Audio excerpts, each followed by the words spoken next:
The Podcasting Dead is available on iTunes, Spotify, YouTube, and SoundCloud. Make sure to subscribe for more podcasts. And while you're at it, drop us a like. If you want to help support the channel and have access to extra content, secret contests, and more, make sure to search for us on Patreon.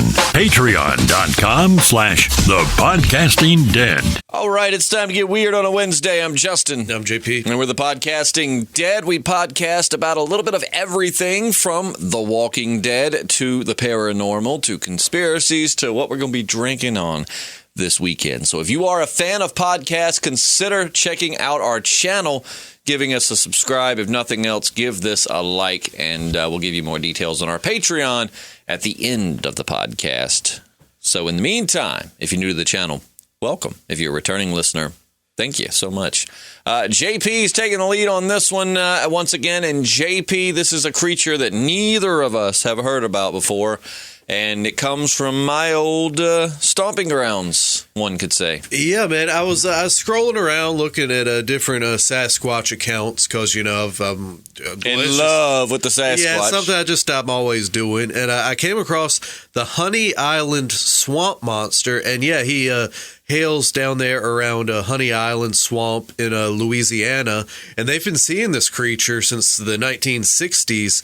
And it's pretty interesting, man. This guy Harlan Ford and his buddy Billy Mills were searching for an abandoned cabin, spotted Ford in a plane deep in Honey Island Swamp, and the friends reached they were in a plane. I should have said that. Ford was actually like an air traffic controller down there.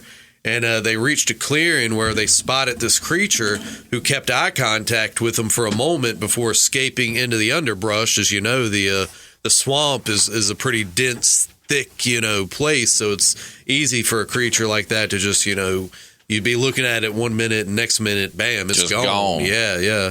And it's crazy, man. It's a lot like a Sasquatch. It stands over 7 feet tall, but it's also got different characteristics, which we'll get into, especially with the eyes. It's got like yellowish, almost reptilian eyes. And like I said, the origin, or what a lot of people think is the origin, man, is just gonna knock your socks off. Well, now, before we go any further, two quick things. Number one, what is your source for this? We love to cite our sources. Yeah, I've looked at a few different things. There was they did what was that show? It was Lost Tapes. Lost Tapes did an episode on this cryptids, the swamp beast. I think it's on one of those cable channels.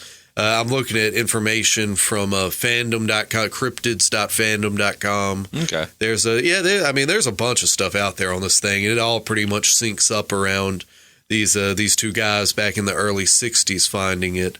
And I'm telling you, man, this thing is, I don't think it's quite as benevolent as the Sasquatch. Well, that was my second question. So with so many different variations of what seem to be Sasquatches, do you think that their appearance and their temperament depend on the location? Because you got like the Yeti in the cold, which basically just seems like a Sasquatch that's adapted to colder weather. You've got like what do we have around here? Is it the reddish furred ones, or what do they think is around in our parts? It's mainly your typical atypical Sasquatch around like the Blue Ridge and Appalachian Mountains. And it's just like a brown reddish furred creature, right? Yeah. Now you've got one that's more swampy. Do you think that they all are Sasquatches, or perhaps they are, in the same family? I think they're definitely related. A lot like great apes, a lot of similar characteristics and behaviors, but I definitely think, there are variations.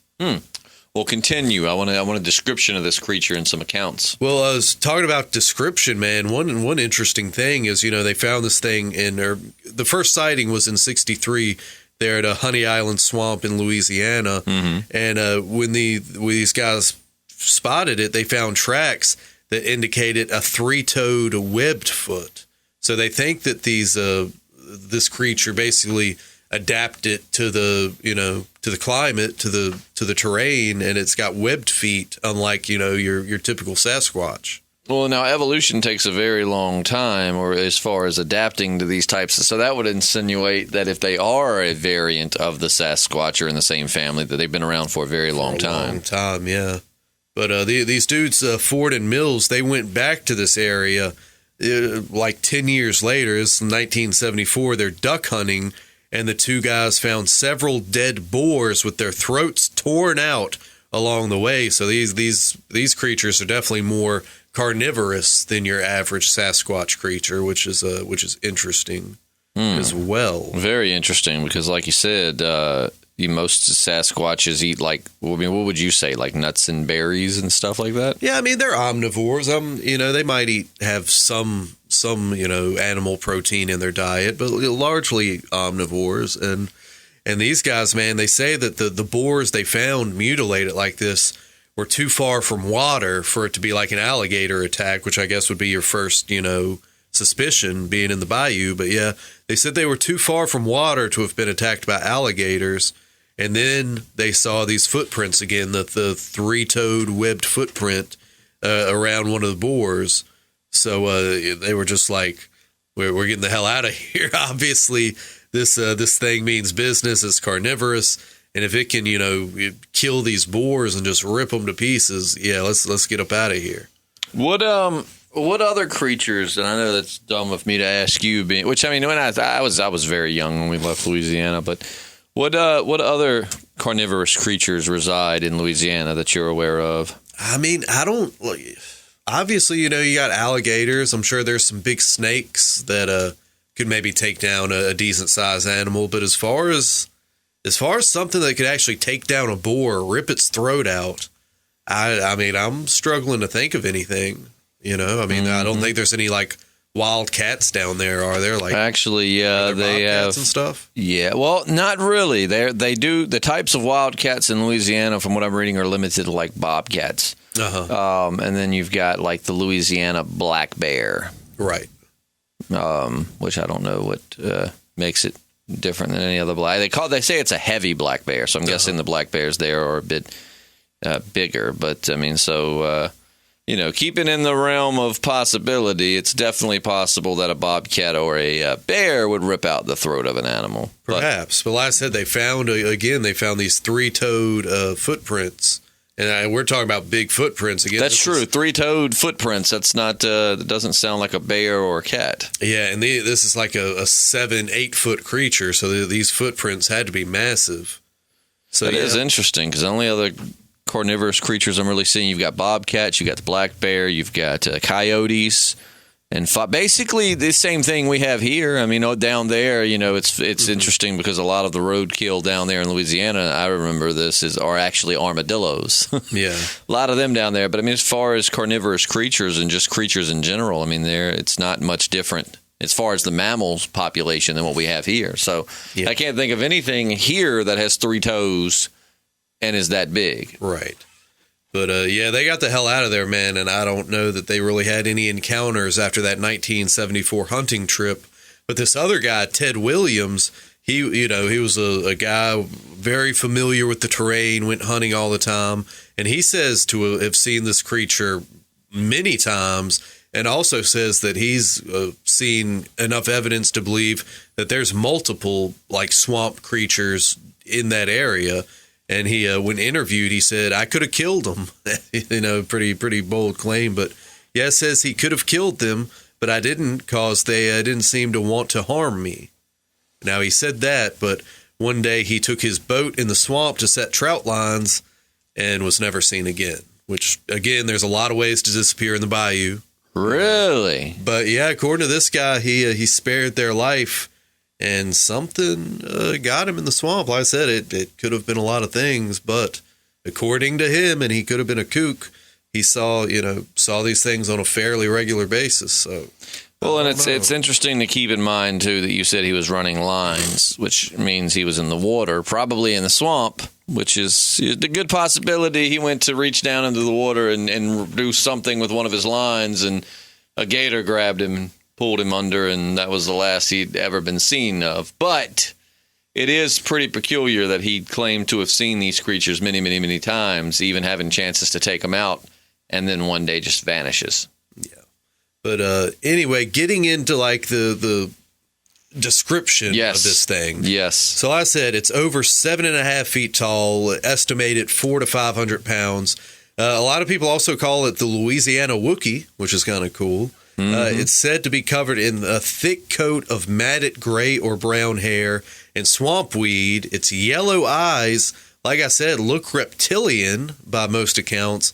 And the smell, which they say this about a lot of these cryptids, the smell it emits is just the stench of death. The primitive creature has long been blamed for the deaths of livestock and the mysterious disappearances of children in areas around this Honey Island swamp. So apparently people don't look at it with any kind of fondness like a lot of people do with the Sasquatch. That's because the Sasquatch isn't known for dragging, for eating children, I guess. Yeah, but this is where it really gets weird, man. So like I said, it first started, the first sightings were in the early 60s. Popular, local legend around the Honey Island swamp monster think that a train that crashed in the area, it was basically like a traveling carnival, zoo and all this stuff. They think that it's the union of escaped chimpanzees from this zoo and alligators. They think that the chimpanzees had made whoopee with an alligator, and number one, that was a really brave chimpanzee. Yeah. He's like, when I'm feeling it, I'm feeling it. Come here, gator. Yeah, I don't know. But and there's different accounts. Like I said, some people say it was like early 1900s, a train wreck. These zoo animals escaped, and some monkeys got with an alligator. And other people say it was thousands of years ago. I guess early mammals and early reptiles maybe were more similar in their anatomy. And that's how, these, which makes more, I still don't know that that's even possible, but I guess it makes more sense than just zoo monkeys hooking up with alligators. Yeah. It's, I'm looking at pictures of it now, and it definitely, some iterations of it have it looking like a villain from the Teenage Mutant Ninja Turtles. Yeah, but it was a Pearl, near the Pearl River in the early part of the 20th century. So like I said, early 1900s. The train was full of exotic animals from a traveling circus. They fled into the swamps after the train derailed, and most of the animals, as you can imagine, just died because they're not used to that atmosphere. But some people say that a troop of chimpanzees survived and interbred with alligators, and that's how you have this reptilian Sasquatch predator. I'm no biologist by any means, but I don't know that chimpanzee, assuming the chimpanzee was the male, I can't imagine maybe an alligator just found a chimpanzee and started humping away, but I can't imagine their sperm and egg cells are compatible. I would think there would have to be some kind of voodoo magic to make this union happen. But yeah. Now, and like I said, that's more local lore, but as I said, there have been different sightings. Of course, you hear a lot of most people when it's a Sasquatch creature around swamps, whether it's the Everglades or Louisiana, it's attributed to the skunk ape. But yeah, down there in Louisiana, in this certain area, it's the swamp monster. Honey Island swamp monster? What if a chimpanzee escaped and mated with a Sasquatch? I mean, you would think they'd be a little bit more compatible. I still don't know that it would bear a child, but yeah, this Honey Island swamp creature, man, it's a seemingly reptilian. It's definitely a predator, and a lot of people, blame it for missing livestock, missing children. Again, these hunters back in the day finding just boars ripped open, half eaten, and this one guy, Ted Williams, just straight up disappeared. They've got some versions of it that look like something from Resident Evil. Yeah, there's definitely some weird renditions of it. Would you be willing to go into the Louisiana swamp and hunt the creature down? I mean, if I had the right hunting party, but at the same time, I'm afraid to go in the swamp just because it's a freaking swamp with giant alligators. Yeah, I'll tell you, man. I've always said here in our area, if ever you hear alligators spotted in local river, my ass ain't kayaking no more. Yeah. Alligators, man, they scare the crap out of me. I mean, considering the fact that, half the time the way they kill you is they drown you, and that's one of my biggest fears. So to have some big beast drowning me is just a horrible, horrible thing, I imagine. But something else that's kind of interesting, man, and I don't know, I hadn't been able to find this footage. A lot of people claim that after the first people to see this Honey Island swamp monster died, I forget which one, but there's actually like reel-to-reel footage they took of the creature. Was that right? Like I said, I haven't been able to actually track down this alleged footage, but it is said to have existed. So, I'm gonna see if I can find that real quick, because I would be interested in seeing this creature. Yeah, but I'm telling you, man, it's got to be big to take down those kind of animals. That's for sure. It's a boar, man. That's a beast. Well, it's interesting because when I Googled this creature, I found a lot of images of boars in the swamp. Yeah, but see, just like any normal Sasquatch footage, man, like this footage could just easily be someone walking through the woods. Yeah. Yeah, they're elusive. That's for sure. They're very elusive. What would your theory be if you, like, let's just say this creature's real? What is your theory as to what it is? Well, I don't buy that chimpanzees were boning alligators and creating this weird hybrid creature. I think, like we said, there's variations of the Sasquatch species, just like with great apes or, big cats or anything else. And I think definitely given the environment it lives in, it's probably more carnivorous than your average Sasquatch. And I totally think it's possible that it's down there snatching up livestock, killing boars, even taking people out. Oh, that's, I don't know, man. That just gives me another reason to stay the hell out the swamp. Yeah, man. Like I said, I want in no hurry to get down there anyway. I'd like to go to certain places in Louisiana, do some bass fishing, but as far as like the deep, dark swamp, I don't know about that. You think about big old spiders, big old snakes. Scorpions, Jesus. I don't know if scorpions live in a swamp. Maybe, but I know that they have some down there. Yeah. But yeah, so what do you think, to the listener, the Honey Island swamp monster, is that what it's called? Yeah. What do you think? Fact, fiction? If you know more about the topic, let us know. If there's more to be explored, we would love to get that information and revisit this. We'll be revisiting the Skinwalker Ranch figuratively, like we've never stepped foot there, but we're going to talk about it again very soon. JP started listening to one of the little things that I had sent him. It's a two-parter that discusses Skinwalker Ranch, like the history and some of the events that have taken place there.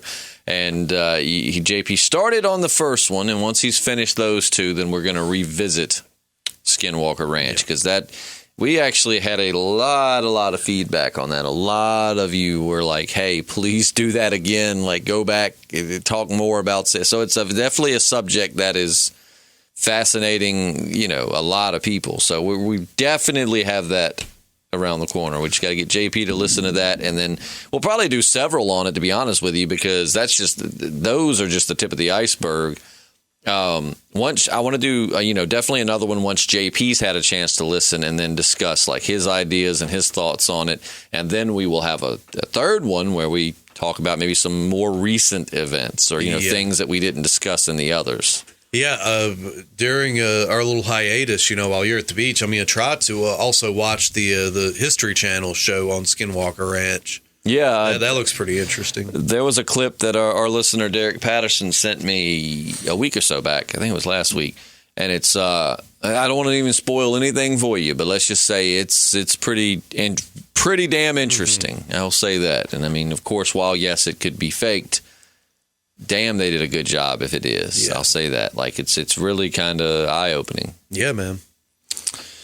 But yeah, so that about does it for today's Weird Wednesday. The Honey Island swamp monster. Is it real? Is it folklore? Is it Bigfoot in disguise? Is it like a reptilian primate hybrid? And if so, how do we get a reptilian Bigfoot kind of crossover? Like, what is this creature? Again, give us more information, and we're happy to go further on this subject. But in the meantime, I hope everyone has a wonderful week. Do remember that we will be doing a Patreon exclusive podcast tomorrow, but then after that, we're on hiatus until next Wednesday. So we will return with a Weird Wednesday. Also, if you're interested in checking out our Patreon podcast, just patreon.com/thepodcastingdead, or just go to patreon.com and search for The Podcasting Dead. You get at least 8 extra podcasts a month for only $1. And we're going to start working out some tier stuff, which I know we've been saying for months. But, man, the world's kind of gone crazy right now. We work, we both work for radio stations, so we're kind of busy. And JP works like 100 jobs, so he's a busy fellow as well. But I promise we're definitely going to start doing some tier system. I think my idea is to do video podcasts. So if you do like the $5 and up, then you get to check out the extra podcast, but you get the video component to go along with it. I like it. Something to that effect. But yeah, we hope everyone has a wonderful day, and we'll catch you patrons tomorrow. You, the listener, if you're not, go check out the Patreon. It's only $1, and if you hate it, you only lost $1. Big whoop, right? Mm-hmm. So check us out, and we'll catch you soon. I'm Justin. I'm JP. And we're The Podcasting Dead.